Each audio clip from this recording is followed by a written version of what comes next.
This is a good chart, though. At the bottom, you have the precincts. Next, the county committees. Next, the state committee. And next, the national committee of that party. So you have a Republican county committee, you have a Republican state committee, and you have a Republican national committee, as well as the Democrats.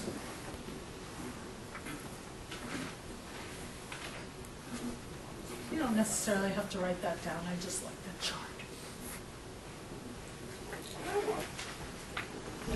There are two different types of party organizations. God, I hate not being able to walk around the room. Anybody want to take up a collection for me to get a portable mouse? It's only $50 with the laser pointer. There's two different types of party organizations. One is cadre parties. And this is a political party that is dominated by an elite group of activists. When we think of these kind of parties, we tend to think of like the Communist Party in the former USSR. There are plenty of people who are members of that party, but there's only a couple of people who run it or have any say in what they do. And there's mass membership parties, which are the ones that we have. Anyone can join, and those of you who have already attended a party meeting have found who the Anyone are. Anyone can join, they're not going to kick you out. If you would go to my comparative politics class, Tuesday, Thursday mornings at 8 o'clock, so no one would probably drop by tomorrow at 8 o'clock, unless you absolutely have to be in that class. But many countries can kick people out of their political party if they do something that's contrary to the party. Here, we don't care who you are. If you're a warm body and you want to be a Democrat, we are happy to have you. You can go knock on doors, just, don't be a serial killer. We want people to be out there knocking on doors, raising money. The example that I used, y'all done? The example that I used in the other class was there was a woman in a political party in Australia who was coming out as a in-your-face, have no shame, racist. If you think this country has a problem with racism, don't go to Australia. They have serious problems with the indigenous people, the white people that went there. Yeah, they think they're like subhuman. It's only fairly recently. And I might show that movie. I don't have any comparative folks in here, do I? I might show the movie about that. Anyway, yeah, this woman made a speech about it, and they kicked her out of the party. So guess what she did? She formed a new one. They got lots of people backing her up. Yeah, don't go there. Well, maybe, I don't know. I always wanted to do a motorcycle tour of Australia. Anyway, in this country where both major parties are cadre parties. I'm sorry, I got them flipped around. Please forgive me. This is what happens when I don't get to review this ahead of time. In mass membership parties, everybody joins and everybody's involved all the time. So please let everything I just said go in one ear and out the other, which I know you guys are doing anyway. In this country, as you guys found out, the people that are the leaders of the party are not necessarily elite, aren't they? But they are activists. They are people that get up and they get involved, right? How many of you would go to a party meeting if I hadn't sent you there? Really? You? Have you been to one? Yeah. Which one? Democratic. I was on the campaign for Kentucky governor. Yeah. Oh, you got the Kentucky shirt on. Yeah, I've been in Florida 4 years. Wow. I've been in Kentucky, but I only went to the Mammoth Cave, so that doesn't really count, does it? See, just like when I lived in Pennsylvania, there are a lot of tourist places that I never went to because you don't think twice about it. And there's someone else who's dying to go to a political party meeting even if I don't send them there, right? Oh, rah. Yeah, this tends to be, now that I got my head straight now, these tend to be parties in Europe, where people are highly involved in the parties and the unions are tied together like this. And the cadre parties are, you know, I mean, any of us could participate, but none of us do. You know, there's a few people that go out and participate. The introduction of primaries and other reforms has transformed the party so the power is held by party activists who compete over influence and nomination of candidates. What does that mean? Once upon a time, the party leadership got together and they decided who was going to run for some particular office. This is true not just of local offices and state offices, but for the presidency as well. We did not directly, don't let me forget you, we did not directly elect senators. The party hotshots in that state and the governor would get together and decide who the senators were going to be. So now that we have primaries, the party activists don't have as much power as they used to. Go. So that refers to the changes after Hubert Humphrey was nominated for president by like rallying the campaign. Yeah, when they started, because it's in your, oh my God, this might be in the book from the other class. I'm sorry, I have like whole bunches of books in my head. Yeah, when they invented the primaries, there wasn't any more backroom collusion and deciding who was going to be nominated. You know, the guys smoking cigars in the cloakroom or whatever. Now there's primaries. Sorry? That's not really true. Say it again louder. That's not really true. Keep going. You know, because, I mean, today you have these little meetings with the power brokers who decide, okay, we want so-and-so. And a bunch of them get together and talk about it, convince the person to run. It's still the same. That's thing. exactly what I'm getting to. Oh. I'm so glad you're here. Because you could be the voice of experience in the front of the room, right? What's your name? Carol. Carol. Yeah. Was Carol here before, or No. did I just miss her? No. The computer kicked me out twice. Was that a money thing or It's just an error? on their part. Supposedly it's straight now. Are you on this one? Are you on Yes, this my one? name's on the list. Okay, then it's straight now. Okay. State governments have tried to regulate the parties to control their influence. And here, I went out of my way to find this just for you guys. Here's a law in the state of Florida that tries to regulate what the parties do. Okay. Powers and duties of executive committees. This is of the party.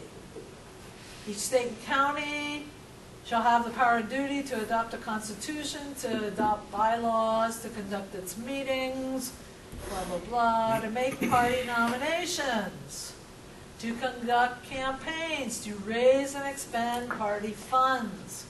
Such funds may not be expended or committed to be expended except at, come on, after written authorization by the chair of the state or county executive committee. The county executive committee shall receive payments, the treasurer and the chair shall be accountable for the funds. Okay, this is a little lengthy. And then there's some other ones down here, and then there's some sections you can go to if you want to read more about it. However, the point is, just because the state has lots of laws trying to keep the parties from controlling everything, doesn't mean that they don't anyway. As I just said, in Florida, they have the power to make party nominations, conduct campaigns for party nominees, and raise and spend party funds. Now I'm kind of lost too as to which book this is from, but I'll tell you regardless. If it's not your book, that's good. The state parties get money from the national parties. And the state money, the state committees are free to spend that money. So when it says raise and spend party funds, it's not necessarily just funds from St. Pete or funds from Pinellas County or funds from the state of Florida. It is also national money given by the national party committees to the states.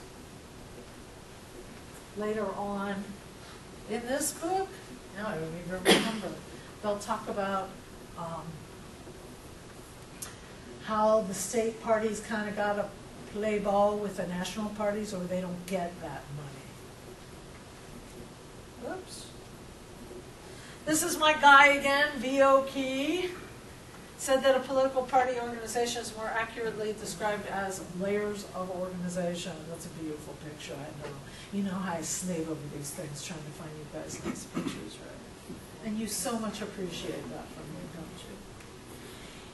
you? Here is something from some other book, I think. How did I manage to, oh, I know where I got this from. Because I had an electronic copy of this book. Okay, here's the little flow chart. The National Committee, let's make it the National Democratic Committee, and the National Democratic Chair, and the National Democratic Headquarters staff. Then you have the Congressional Campaign Committee, because there's a Democratic Campaign Committee in the House, and then there's one in the Senate. That's the one on the right. Then there's a State Senate Campaign Committee, and a State House. You know we have a Florida State House and a State Senate, right? State Committee and the Chair, Headquarters staff, Congressional District and State Legislative District Committees. This is the hierarchy of the party. We're going down. The County Committees, townships in the Northeast, that's where I'm from. I was born in a township. North Lebanon Township, that's my Pennsylvania Dutch accent. I know you love that. In Louisiana, they're called parishes. I guess some of you knew that already, right? They don't have counties in Louisiana. Called the parishes. And district in Alaska. Then, down the line, rural areas, townships, village, rural townships, cities, villages. Those are also known as municipalities. And all the way at the bottom, you have the precincts and the precinct leaders. That's where the money flows from the top, but you can also raise it from the bottom. Just for fun, I thought I'd put V.O. Key's biography in here because I talk about him fairly frequently. I thought it was Vladimir. Maybe this is spelled wrong. Hard to tell. He died in 1963. He was born in Austin, Texas, to a Ukrainian family. He went to UT. Went to University of Chicago, which is a really good school for statistic geek types like me. And he wrote a book called Politics, Parties, and Pressure Groups. And he talks about interest groups in that book. So you'll hear more about him in the other book that we're going to go over. I had to read this, by the way, The Responsible Electorate, Rationality in Presidential Voting. It's really interesting, so if you ever get a chance to read anything by this guy, you'll like it. It won't bore you to death, honest to God. Okay, Marion County. You know there's a Marion County in Florida, right? Where is it? Ocala. Yeah, I love my students. Okay, in local parties, there's mostly volunteers, and many positions go unfilled, because who the hell wants to volunteer? There are people who get paid to do this stuff, but not usually at that level. I told you guys about my buddy at Valencia, didn't I? One of the professors I taught with? Yeah, that has students go out knocking door to door. That's a good way to get volunteers, huh? You go out and knock on doors for me, I'll give you a name. What should I run for? Good Lord. Nobody will vote me for anything, would they? It would be fun, though. So, if you want to get involved, here's a place you can sign up. Look! Get involved! Become a member of the Hillsborough County Republican Executive Committee. Did somebody go to that one? Yet? No? You didn't go there? Look, the picture changed. Ooh, what a pretty boat. Just as there are 3 levels of government, there's 3 levels of the Republican Party: national, state, and local. It's kind of what I just said, right? Be a part of the largest and best Republican team in all of Florida. So, sign up, register at the precinct, there's a vacancy, and sign a state loyalty oath. You guys may not believe this. I was appalled myself when I moved down here and had to do this. But I had to sign an oath of loyalty to the state of Florida and probably the governor too. I don't know. If I read this, I would have refused to sign it. And then I wouldn't have had a job. So I tried not to read it too hard. But I had to sign a loyalty oath. That's wild, isn't it? What do they think I'm gonna like go to the government of Florida? I guess. I don't know, but you have to sign a loyalty oath. So if you want to volunteer, that's what you gotta do. You can't just stand there, put your hand over your heart anymore and say, after you leave, you have to sign it. Rah, rah. Did you sign one? Yeah, I think so. I signed a bunch of papers. Yeah, but you were working for a party, right? Yeah. Yeah. Just to teach here or work at a state institution, you have to sign a loyalty oath. Loyalty oath, go through a bunch of Say it louder. loyalty oath, a bunch of different background checks, credit checks, a bunch of other bullshit we have to deal with. I didn't have a, maybe I did have a credit check, I don't know. Probably. It's probably bad. I had bad credit. Sally Mae won't leave me alone. And she really, you know, I always say, yeah, that girlfriend I have that keeps following me around with her hand out, asking for money all the time. I can't get rid of her. She's been chasing me since 1996, and I still owe her $3,000, so there's another thing for me to pass a hat for. Local governments get their power from where? Is it not in the Constitution? The state constitution? State government. State governments give, but yeah, give powers to the local governments, the cities, the townships, the villages, whatever little names your little places have. This I took right from another slide somewhere else. So I, for the most part, rounded them off. There are approximately 89,500 local governments, including 3,000 counties, 20,000 municipalities, 16,500 townships, 13,000 school districts, and 37,000 other special districts like the Southwest Water Management District. You guys know what that is? Like, water's a big deal here in It's right there at the Florida. bottom, right? You can't take water for granted. And yeah, there's the outline. It's pretty. It's one of the first things they say in this thing I'm about to show you is that Florida believes that water is a public resource for the people. Wait a minute. I'm looking around. Damn it. Nobody's drinking Zephyr Hills? It's in the car. Not today. Yeah, who owns Zephyr Hills water? Nestle. Yeah. Did I read 30 billion gallons a day, or is it million? That Nestle's pumping out of Zephyr Hills. One time I talked to a geologist. I did. I had a geologist at the dog park. It's surprising who you meet at the dog park. And so I said, if you pump all the oil out of the ground in the Middle East, like it fills up space in the ground, right? And if you pump all the oil out, it's going to collapse, isn't it?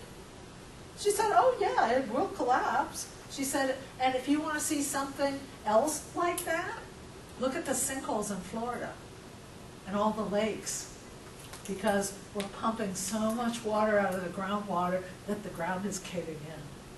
That's wild stuff, huh? So let's see what they have to say about the Southwest Florida Management District. Oh wait, do we have any sound? I guess not, because I don't have the thing on yet. And here's the sound. I hope it's not too loud.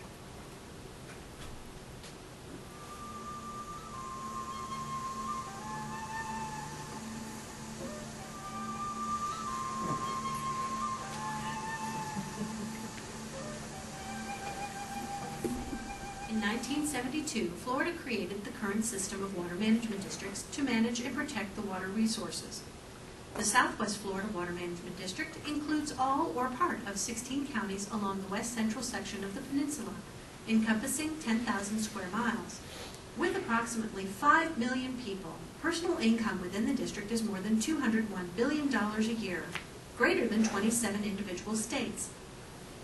The district is rich in water resources, with approximately 1,800 lakes, 13 major rivers, 3 estuaries of national recognition, and thousands of acres of productive wetlands. The Water Management District, under the direction of a governing board, is responsible for protecting and managing the water resources. The board is composed of 13 unpaid volunteers appointed by the governor. Did you hear that? Unpaid. Do you want me to play that again? Yeah, play that again, I missed that. 13, was it 13? Mm-hmm. Unpaid Oh, they're getting paid by somebody. volunteers. Is composed of 13 unpaid volunteers appointed by the governor to 4-year terms. Okay, who wants to work for 4 years and not get paid? Anyone? Oh, I'm sure they got something going on somewhere. The board sets policy and provides direction to the district staff, focusing on 4 areas of responsibility: water supply, flood protection, water quality, and natural systems. To meet these responsibilities, the district uses tools including long-range planning, its regulatory authority, financial incentives for water resource projects, land acquisition, data gathering, and habitat restoration projects. This is when I In quit Florida, watching. water is considered a public resource, meaning it is owned by the public as a whole and not any one individual. Anyone wanting to pump large quantities of water is required to obtain a district water use permit. The district also issues permits that protect water quality and wetlands and ensure that land development does not cause flooding to neighbors. But the district is more than a regulatory agency. The district partners with local, state, and federal governments to support flood protection programs, promote water conservation, protect water quality, develop water resources and supplies, protect and restore natural habitats, and plan for future water needs. Thanks for watching. Thanks for If you'd like to watching. learn more, visit our website at watermatters.org. Is that it? This video was produced by the Southwest Florida Water Management District. Ah! I'm gonna get it, I think. It would be nice if these all flipped in the same direction. There, that's, no, because the front ones are on now. Okay. Yeah, so the governor appoints these people. This is a special district, a special local government district. Would you like to guess which political party those people probably belong to? Republicans. Yes. Just thought I'd mention it. If it was appointed by the governor, right? Yeah, who's the governor? Or Scott, yeah. Yeah.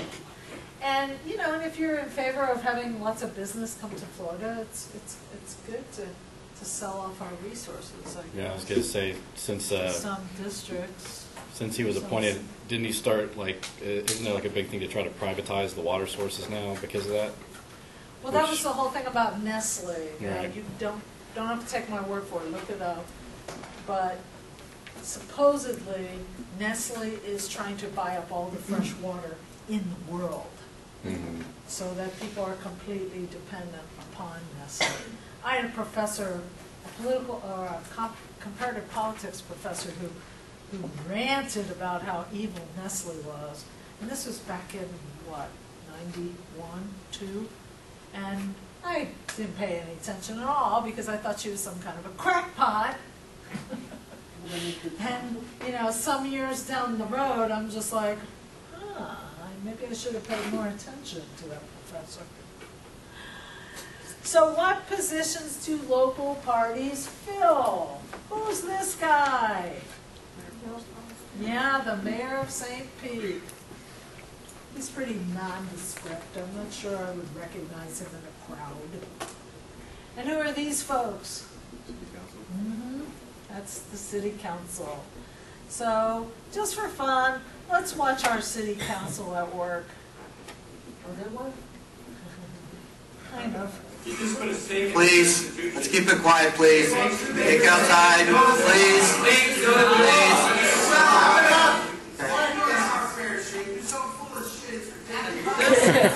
That's the Reverend.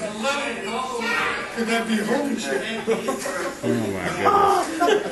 Why don't you move? Come on. Let's go outside. Come on.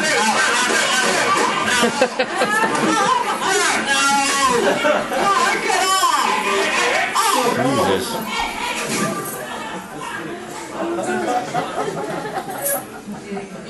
It's like a Jerry Springer show. Look at this ad. Oh, you missed it. I saw it. Schizophrenia. Take a recess. Maybe you guys We're going to take a recess. watch the city council on that cable channel, you know, because for the most part, it's really boring.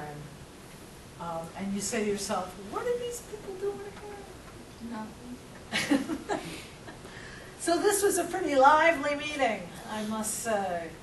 I told you guys, I think I told you guys this before, it might have been another class, but I had to present some data that I had done research on in front of the Pinellas County School Board. And not only do they have a thing like these guys have, but, you know, it's the same way, it sits up. So when you're down here at your little thing, your little podium, and you brought your papers, and you have your little PowerPoint thing, you know, they're looking down at you. It's really the geography of a room. Ooh, you know, see where the Speaker of the House sits, way up there, and everybody else is down here somewhere. I mean, it's a big way of establishing power.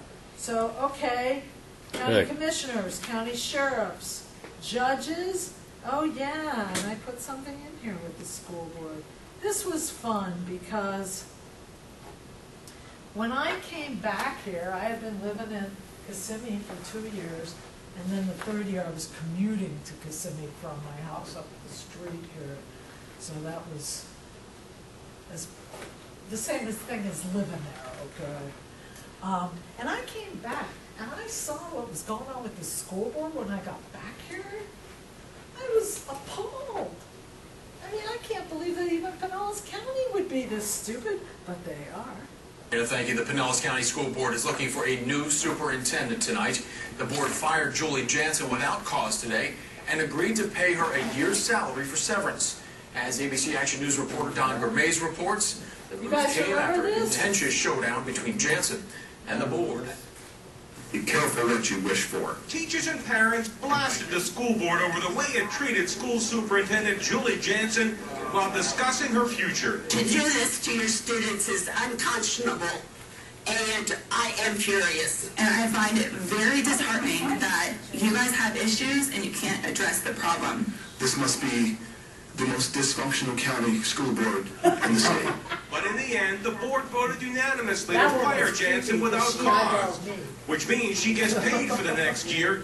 Taxpayers will fork over $200,000 for Jansen not to work. And in the end, everybody claims her legacy is going to be that she was a consummate teacher. She continued to teach even as superintendent working with schools. We heard about her love for students. That cannot be denied by anyone. I think it was as fair as it could possibly be at this time. No hard feelings for you? No hurt feelings. No. Politics for their education system. Parents want to know one thing. What will it mean to their kids in the classroom? I don't want to do a disservice to the position of a superintendent, but I feel confidently that this is not going to have an effect in the classroom. Well, it may not affect kids, but the board admits it's going to have trouble getting a school superintendent anytime soon. Most superintendents want to move over the summer, after the school year is over. These guys just fired their superintendent the second day of the school year. In Largo, Don Gourmet's ABC Action News. Well, the controversy in Pinellas County has opened parent. Here's my thing. Don't have enough money for that. Here's my thing, because remember, I was living in Kissimmee. And I come back here and I start trying to pay attention to what's going on. This is the first thing I see. And that woman doesn't look like she's off her rocker to me. I don't know. This is Florida. You really can't tell. But I went online and I started looking for a reason why they got rid of her.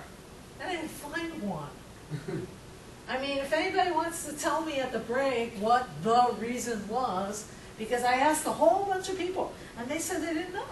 It was like the bankruptcy thing, like her husband filed bankruptcy, and there was like this whole scandal of how can she manage all this money for the school board if she can't even Is handle that what it her own was? finances. It didn't That even have was- anything to do with her personally? It was about the way she handled her personal finances, and then people all of a sudden said that she was unfitted to serve You know, in it's that a good thing position. we don't do that to members of Congress.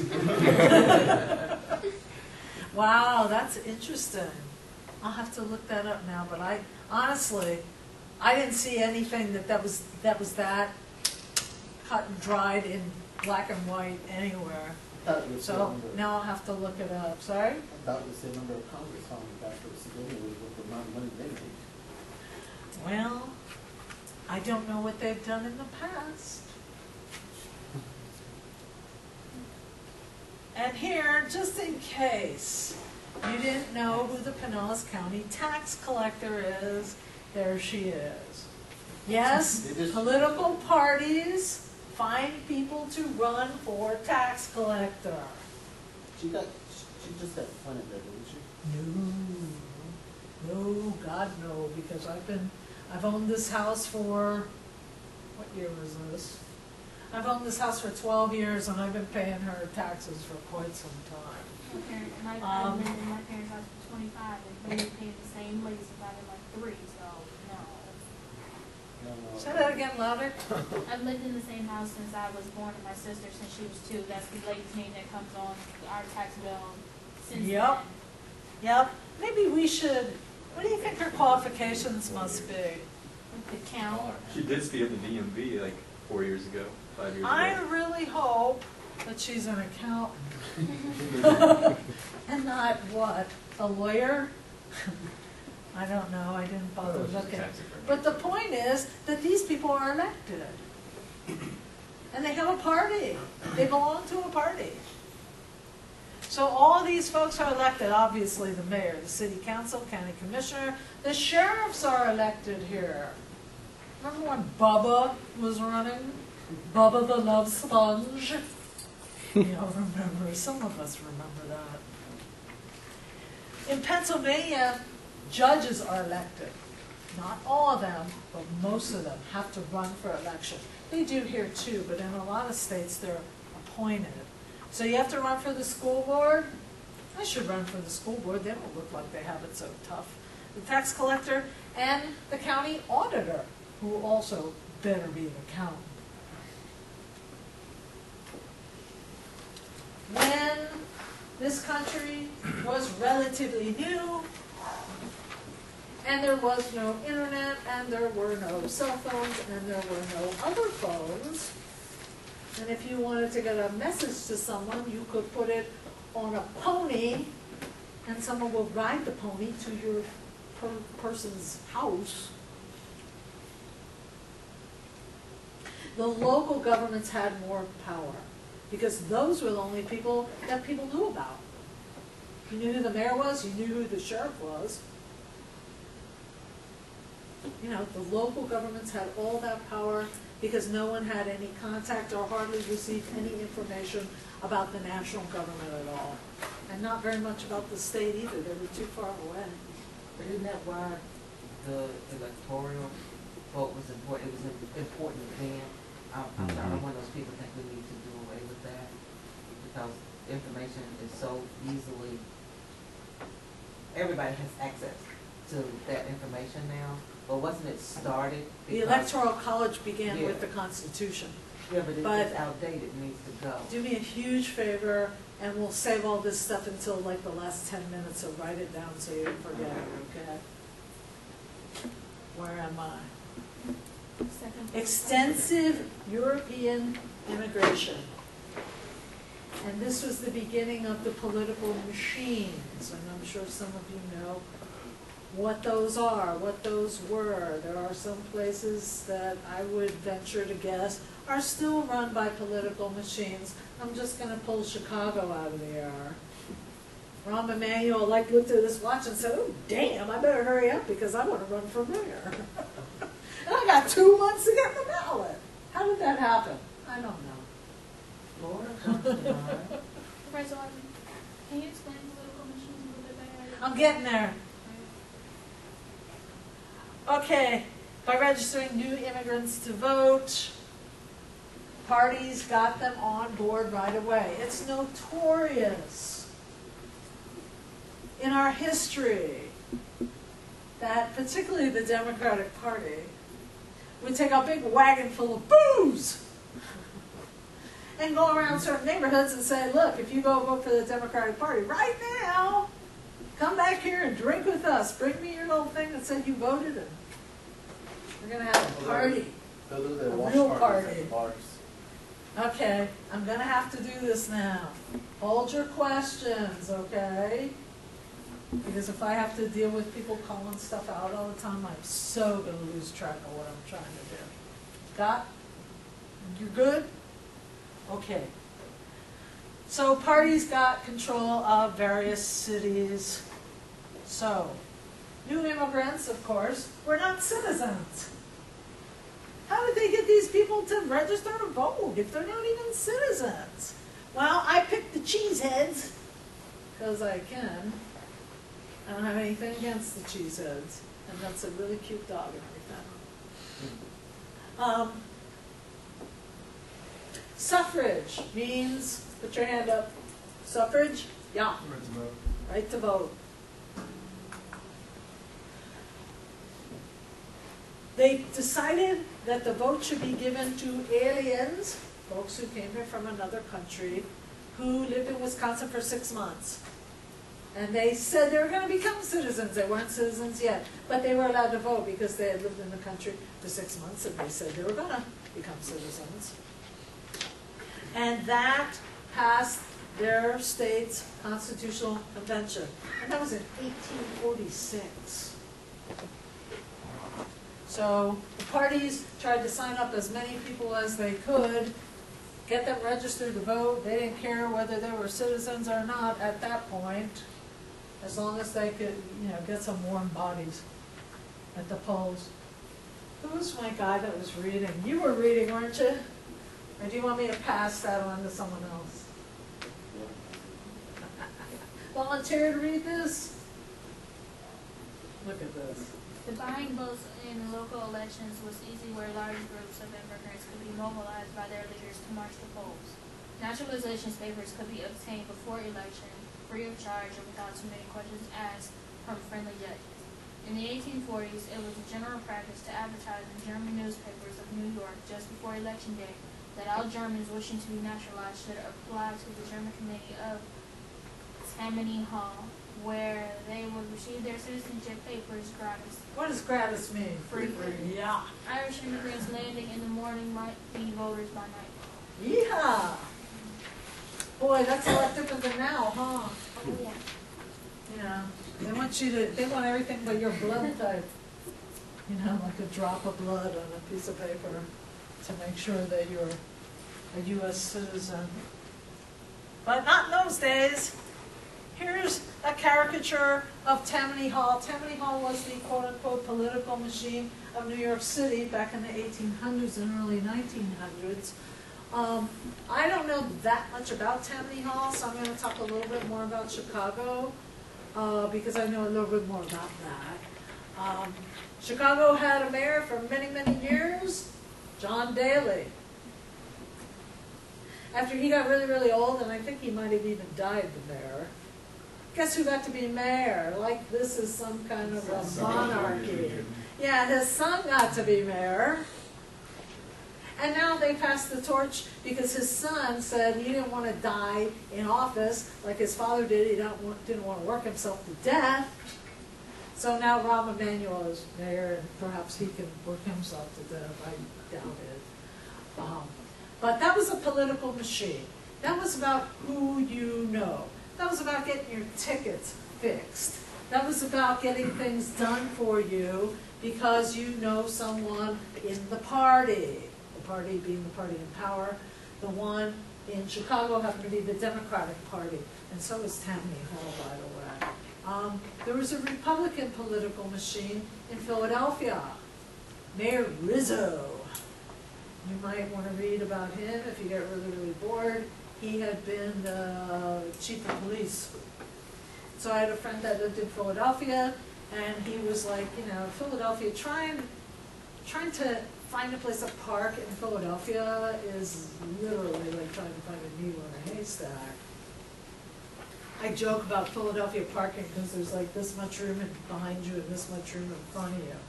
And when you want to pull your car out of the spot, you literally have to hit the car in front of you and behind you.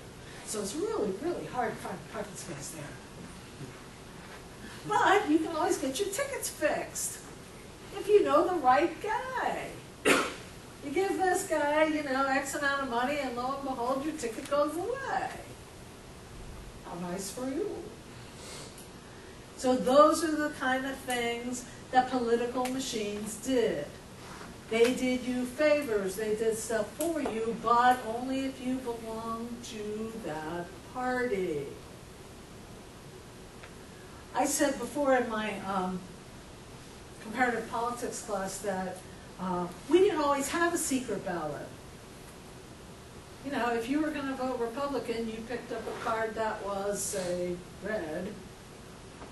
And if you were going to vote Democratic, you picked up a card that says, you know, Democratic, and maybe it's blue, but it was obvious who people were voting for. And so these guys that gave you the liquor and fixed your ticket or helped your kid get something, they knew whether you were voting for that party or not. And there would be repercussions if you were not voting for the party that had helped you. And that helped that party continually stay in power for years and years and years, whatever that party was. Yeah, those are political machines. They're not quite so easy to hang on to anymore, but Chicago's doing a great job so far. The ability of workers to get out to vote on election day. They have a hierarchical structure with discipline. That would mean that if you don't vote for that party on election day, the stuff they did for you is never going to happen again. Your brother-in-law that got a job working out on the road crew, all of a sudden is going to lose it. You know, because they got plenty of jobs to give out. You probably have already heard this phrase, maybe not. A lot of you, I just kind of assume that you at least had an American government class that would probably know these things already. So if I talk about something that you say, I have no idea what you're talking about, make sure that you ask. Patronage. That means you have a patron. And that patron is helping you. And a patronage position is one that some big shot gives you because you have proven yourself to be loyal and faithful to the party. There are jobs that you get when you work for the government that you take a little civil service test, and before they fire you, they have to prove that there was cause. Not here. Don't get me started. Here they can fire you if you look at someone funny. But in a patronage position, if some, high-ranking government official puts you into that position and they don't get reelected, you lost that job. The job is not going to move on to the next person in that position. That job is now open for the other party to fill, or for that person who is of the same party but has his own buddies to do favors for, to fill a position with one of those. So that's one of the incentives with a political machine. They will hand out jobs, government jobs, well-paid government jobs. That would be the material incentives, by the way. These political machines control a city or a county And like I said, Chicago, New York, Boston, I don't know anything about the political machine, but you know what? It lasted for a really long time. So if you're curious, go out and check it out. And Philadelphia, which I already had my experiences with that one. The current state of local parties. Once upon a time, local parties had nothing. They didn't have a phone. They didn't have an office. They didn't have enough money for that stuff. But now, they really have real life offices. And they have phones. And they have people that answer the phones. And then they have people who are paid to answer the phones. Oh! It's a wonderful thing. They have fundraising drives. They support candidates by raising money for the candidates. They give out the yard signs. Oh my God, look at that donkey. It's kind of wild. See, I don't even look at these that hard. I just say, ooh, look, there's a donkey. Lots of yard signs flying around right now. I saw a whole bunch of them at the corner of Gandy and 4th Street. Well, Rick Santorum. You know, I'm from Pennsylvania, so if you have any questions about him, he was our senator for a while. I didn't live there then, but all my family does. Still, they're there. So there's lots of Rick Santorum signs up there. Where do you think they get them? From Rick Santorum? No, they get them from the county party, Republican Party. You know, go to their office, get some signs. Do the sign thing. You can always use those like metal brackets to like put your house up for sale or something afterwards. After you throw out the yeah, they look really tacky, you know, 5 years after we've had someone else for president. You might not want to leave them in your yard. And then, was it Newt Gingrich who was saying like people are like heisting signs, or stealing his signs and doing stuff with them? I don't know. Is there, I mean, what do people do with their lives when they're out in the middle of the night stealing signs? I doubt it. They don't care. It's got to be someone from the other party or some other candidate's people. If they're, who's maybe Mitt Romney's guys are out stealing Newt Gingrich's signs, you know. But boy, I would love to see that. I'd like to be a fly on the wall watching that happen. That would be hilarious. So some local parties do polling and TV commercials. So here's one for the election on November the 8th. How many of you voted? You think Steve Cornell is the best choice for city council? The St. Peter? Yeah. Okay, let me make it bigger. How many of you voted in that election besides me? Anyone? This past November, the 8th? Yeehaw. Okay, I voted. I always vote. I didn't used to, but I'm a lot more serious about it than I was when I was younger. Okay, Who here he thinks Steve is. Cornell is the best choice for city council? The St. Petersburg Times does. They said he is the most succinct and well-versed on the issues. Our local police officers do too. They say Steve will be a great asset to both law enforcement and the citizens of this city. And voters in Steve's own district really think he is the best choice. He received 53% more votes than his opponent in the primary. Working hard to make St. Petersburg a better, safer city. That's why Steve Cornell is the best choice for city council. Who is that guy? Did he win it? Actually, I'm pretty sure he did. I forgot my cheat sheet when I went to vote, and so I didn't know who to vote for, and I voted against all the people I wanted to vote for, it turns out later. Don't ever, if you do that, don't ever worry about it, because where's my empirical political analysis, folks? There's something called the central limit theorem that says that every time somebody makes a mistake in that direction, if given that it's a big enough sample, there's going to be someone else who makes a mistake in the other direction, and it will balance out eventually. So don't feel too bad if you make some stupid mistake. There are local party websites, which I'm sure you guys are more familiar with now than you were before, at least I hope so, that have events and schedules on them. Oh, God. To the left. On the bottom left. Ah. It went away? Yeah. How rude. Let me put that on again. Come on. Oh, wow. What inspired me to do this? This is where I'm from in Pennsylvania. Lebanon County Republican Committee. Look at this. Oh, I know why I did this. Because I looked at a bunch of rural counties in Florida and they had nothing. And where I'm from, it's about as rural as it gets, okay? I mean, there's a little town there, but there's more cows than there are people in it. And look at all the GOP. GOP stands for? Grand Ole Party. Thank God. Okay. At least you know that. You're good. So I already missed the Lebanon County GOP Executive Committee meeting and the meet and greet. How about that? Look at all these things I could have gone to if I were home. The petition notarization party. I wonder if there was a lot of booze there. I don't know. There's a spring dinner in April. Needless to say, where I'm from is heavily Republican area.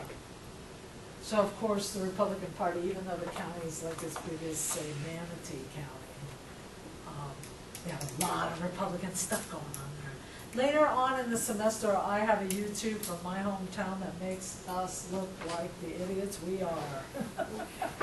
People with very heavy Pennsylvania Dutch accents, you probably won't understand what they're saying anyway. So now we have local party websites where you can go look up what's going on, and I know a number of you have already. Here's a commercial. I don't remember where I got these from either. Let's see. Local political ad.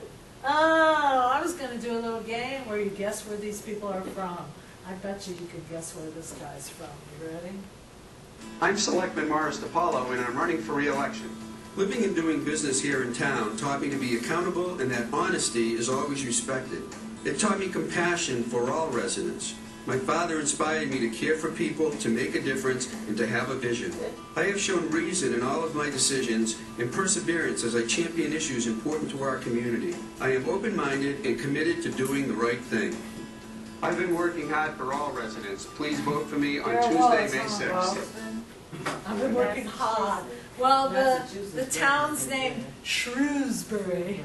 This is a lot of shrews there. Yeah, so that Massachusetts. The other thing that would have given it away was he was running for selectman. Oops. And that would be the equivalent to one of our folks on the city council. They have interesting titles up there. Is that an alderman? Is that the same thing? Or is an alderman It might further be the down? same as an alderman. I have to check that out. We have an alderman in Pennsylvania, but I don't know what they do. They're like the patron at home. You know, they're the local guy. Because I just told the department chair that I would rather die than teach state and local government. That's how much I know about it. And that's, I told him, I said, the more I know about that, the less I want to know. So, what can I say? I'm Dale Peterson, and I'm after the Republican nomination for Alabama Agriculture Commission. I've been a farmer, a businessman, a cop, a Marine during Vietnam. So listen up. Alabama Ag Commission is one of the most powerful positions in Alabama, responsible for $5 billion. Bet you didn't know that. You know why? Thugs and criminals. If they can keep you in the dirt, they do whatever they want with all that money. And they don't give a rip about Alabama. Here we are, losing 3 family farms a day. Illegals bust in by the thousands, and Alabama's unemployment's at an all-time high. And what are my opponents doing about it? Stealing yard signs in the dark of night from my supporters. Norman Grace brags on his Facebook page about receiving contributions from industries he would regulate. Bragging about receiving illegal money on Facebook. Who on earth would support such a dummy? And why? We're Republicans. We should be better than that. I'll name names and take no prisoners. Give me the Republican nomination for Ag Commission, and let's show Alabama we mean business. Let me tell you guys, sir, it wasn't too hard to find that. Okay. It's like Wyatt Earp out there. Yeah, the music sounds like, is it Bonanza, maybe? Go tip a cow. Oh, it was the Arkansas guy, though. We speak English. Do they tip Yeah. cows Oh, yeah. in Florida? We do in I don't know Kentucky. what you're talking about. I'm It was sorry. Arkansas and Gun. I've heard of it. Say it louder.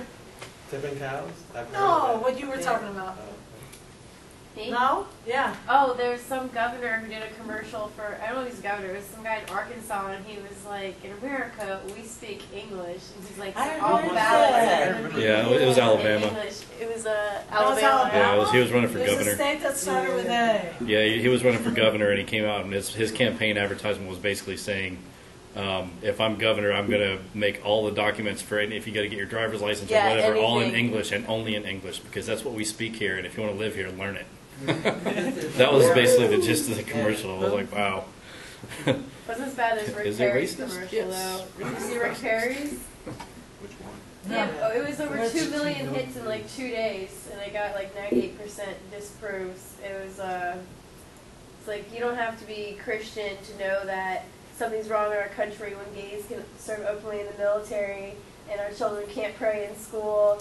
And he had the whole like Bush thing going on where he was like same thing like on a farm, like in a coat and like with like.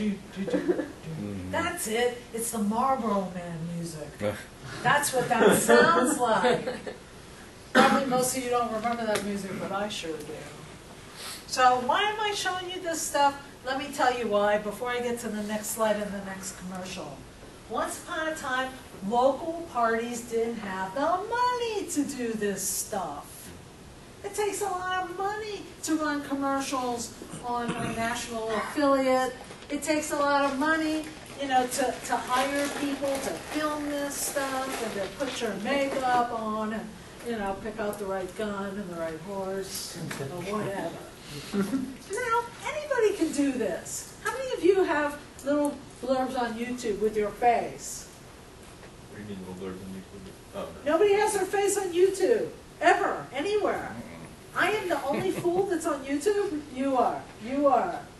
Did you talk about something, or are you just looking, showing people how cute you are? Class project. Class project, you? Fighting in class. Fighting in class? Yeah, it's silly though. Someone else put that up, or you did? No, somebody else. I'm not going to tell you, because I do have a YouTube address from when I taught at Valencia. And you know I taught classes online. I taught about half my classes online. So I would have an orientation that I would film of myself. And it's real easy to do. You got a little thing here in your computer. It films your face. You know, I really look pretty bad in most of them. The lighting, something about where the camera is, I don't know.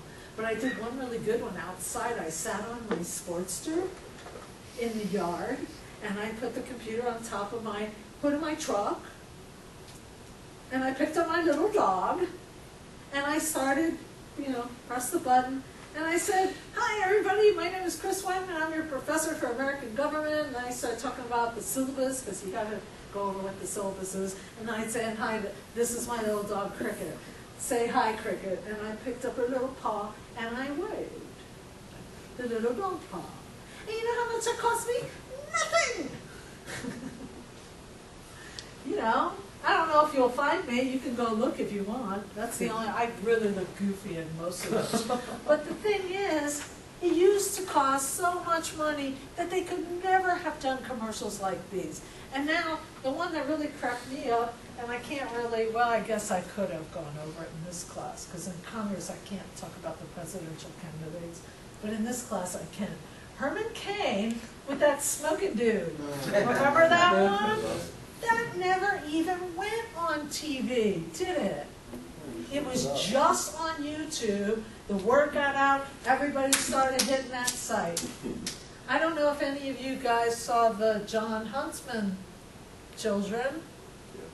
You know, the 3 girls that did the parody of the Herman Cain commercial, and they had what, some kind of foam, and they were smoking, pretending to smoke cigarettes, and like, oh, it was just wild. And you know how much that cost? Nothing. So now this stuff is all over the place. You never could have done that back when, you know, they had the Pony Express. So now this stuff is out there for everybody to see, even local parties that would never have been able to afford this stuff. Okay, which one did I put in here? I don't even remember. Juana. Did she win or lose? Watch the As a commercial. businesswoman, I never thought I'd be running for Tracy City Council. But when I saw just how hard our local economy was hit, I decided to transfer my skills to a higher level of citizen leadership. Could make it smaller and then it would run faster, I guess. 'Cause I don't have the patience to sit through this. I'm ready to move Tracy forward through job creation, economic development, public safety, and by helping our community get back on the road to prosperity. Because I believe that there's nothing wrong with Tracy. Yeah, me neither. Nothing wrong with Tracy. Come on. It can't be fixed with what's right with Tracy. My name is Fauna Dimet, and if you feel the same way I do, I'd appreciate your vote. Wait, Okay, what state, first of all? California? California. Did she win? Yeah, I have no idea. She did. I feel bad for her. It helps to be good looking. It just does. Did she not say at the end of that, help me fix what's right with Tracy? Something like that. Something didn't make sense there. Because I looked her up. Of course I looked her up. Why would I not look her up? You should this guy, Buck, whatever. Oh my God, the guy with the... With the truck, Okay. Okay, you talked me into it. Now I gotta go find it. How can I find that now? As a businesswoman, I never thought I'd be running for Tracy City Council. But when I saw just how hard our local economy was hit, I decided to transfer my skills And you know it's to a gonna higher pick level out of some other citizen ones, leadership. Donna. I'm ready to move Tracy forward through job creation, economic development, public safety, and by helping our community get back on the road to prosperity. Because I believe that there's nothing wrong with Tracy. It can't be fixed with what's right with Tracy. My name is Fauna Dimet, and if you feel the same way I do, I'd appreciate your vote. Okay, let's see if the... There you go. This guy? Yeah. How's... Patriotic TV commercial. I can't, I'm sorry, I can't go there. If it were a political party, I would do it, but it's not. So, oops. How am I? Okay. This is one I'm going to read because I can. There's nothing a professor loves like the sound of their own voice. You guys know that, right? Okay. For years, politicians have relied on small focus groups to test new messages. Anybody here ever been in a focus group? Anybody here ever run a focus group besides me? You wanted to, I'm sorry, I already forgot your name, but do you want to talk about your focus group experience? It was hard to get people to participate. Wasn't there some, oh, you were running the group or you were just in it? I was a member of, there were 4 of us. And nobody wanted to talk.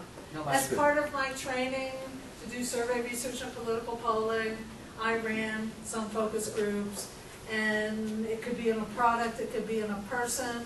You got a bunch of people in a room, honest to God, if you're in the 18 to 24-year-old age cohort, find a focus group, sign up, because they usually pay about $150 for 2 or 3 hours of work. So you're in that age group that's really hard to get if you're in that age cohort. Anyway, they'll put a product out there and they'll have like 10 people, 8 people, 7 people. They'll have some, someone like me, like asking you questions, like, do you like the color of the box? Do you think it's tasty? You don't ask that about a politician, but you know what I mean. So I just want to tell you a little bit about what a focus group was. You didn't have the people, all they wanted was the money and didn't want to answer the questions. That sounds like the 18 to 24-year-old age cohort. I want to get some money. You got to answer the questions too. Sometimes they do that with movies, by the way, in Tampa. They'll look for someone to come and preview movies, and they'll pay you for that too. So that's some way to make some extra money. I'm just trying to help you guys out. Okay. For years, politicians have relied on small focus groups to test new messages, measure public opinion, and squeeze as much actionable information as possible out of a dozen or so pre-screened subjects.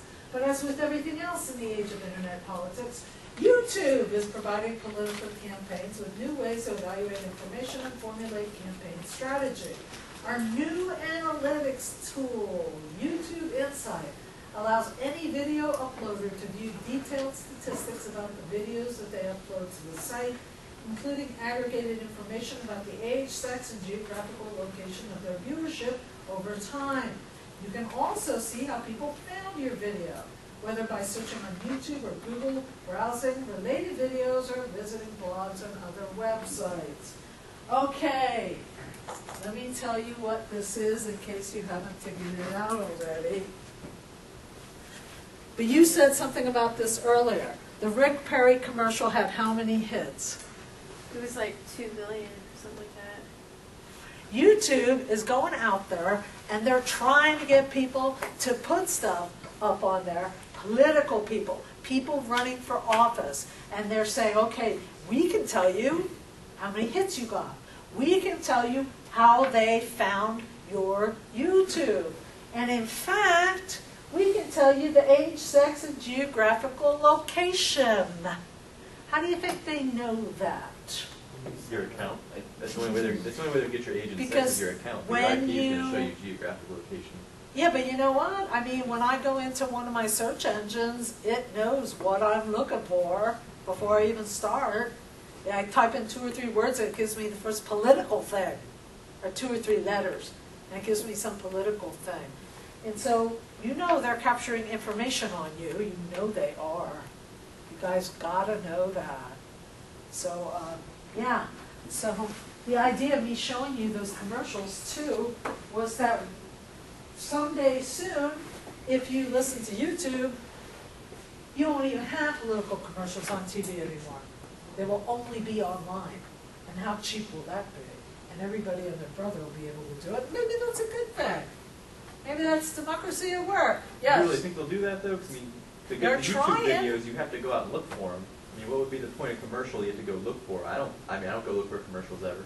Maybe if there's something that you're interested in and you click and boom, it takes you yeah, right I guess there. there's, But I guess you there's know, commercials before YouTube videos. yeah, so do you it's know not there. there's viral, if something's interesting, right away everybody's talking about it, yeah. I was gonna say that they have the commercials before the YouTube thing. Like I saw a little ad before the YouTube video.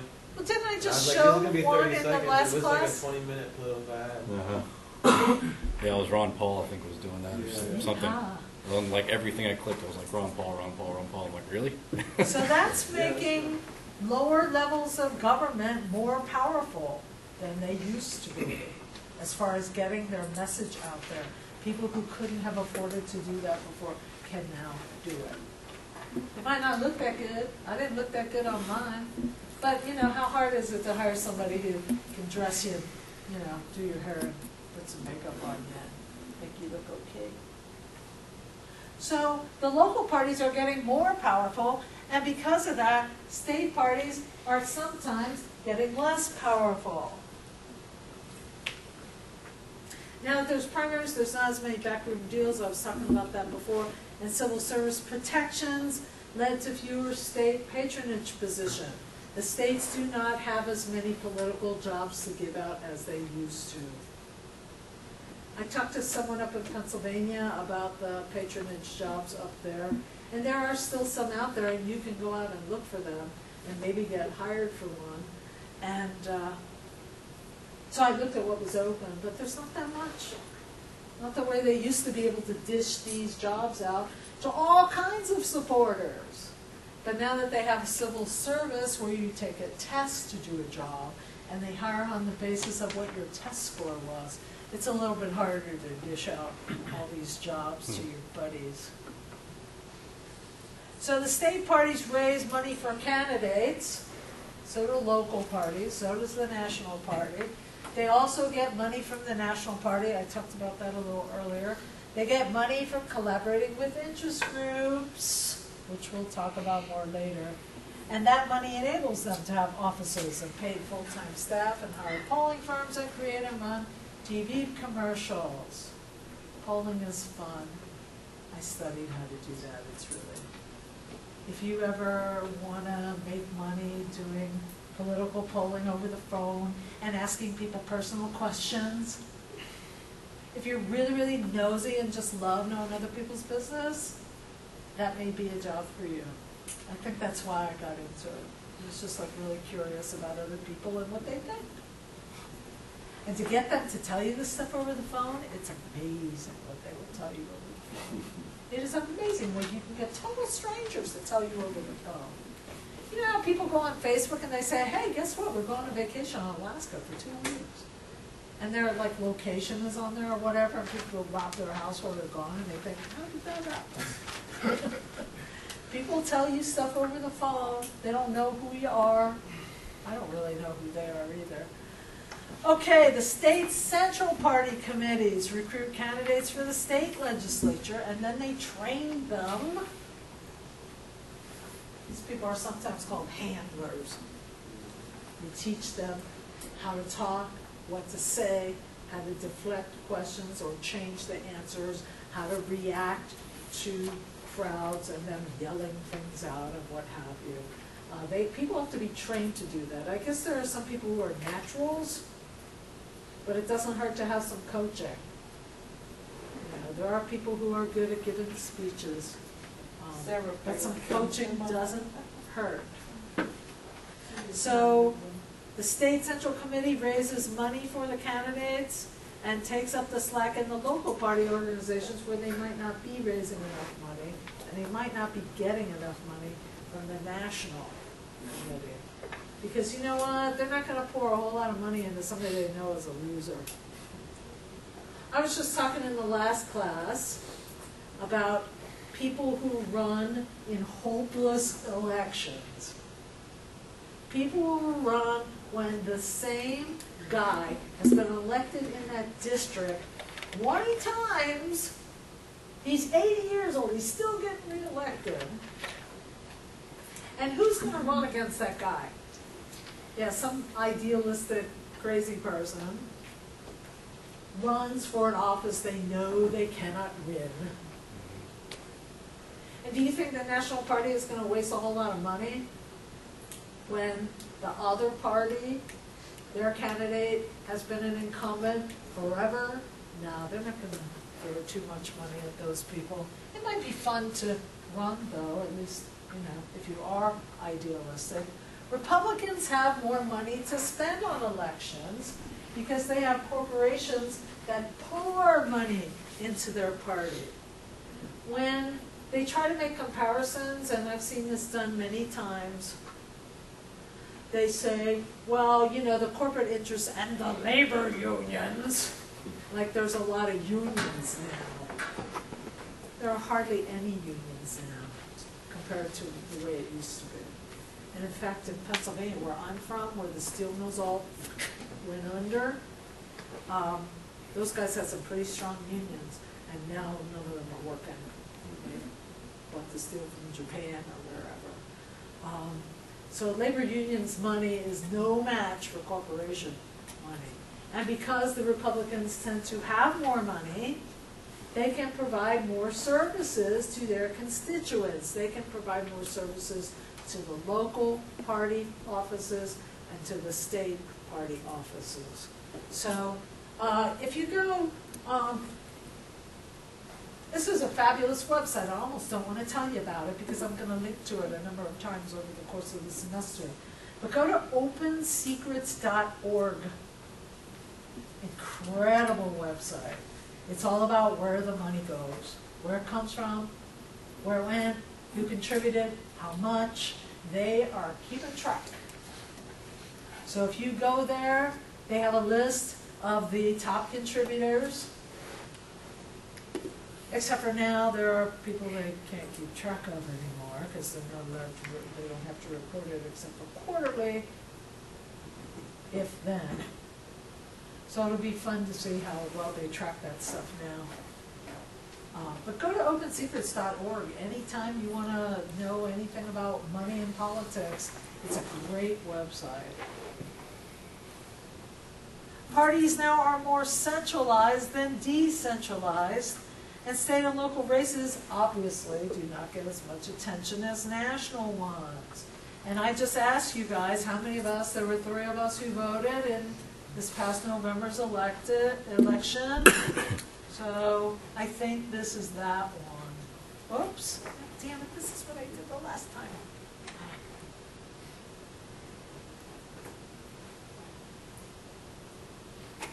November 9th, that was the day after that election. Newton and, I don't know how to pronounce this guy's name. Anyone? Hugs' campaign managers, whoever it is. Actually met Wengay Newton, or they called him Newt before. He seems like a nice guy. He's not my district guy though. But how many of you voted in this election? 3, right? No one else? I always used to lecture my American government students that the local elections affect your life a lot more than national elections do. Just out of curiosity, how many of you think this whole peer thing is a colossal waste of money, besides me? Where did they get the idea from?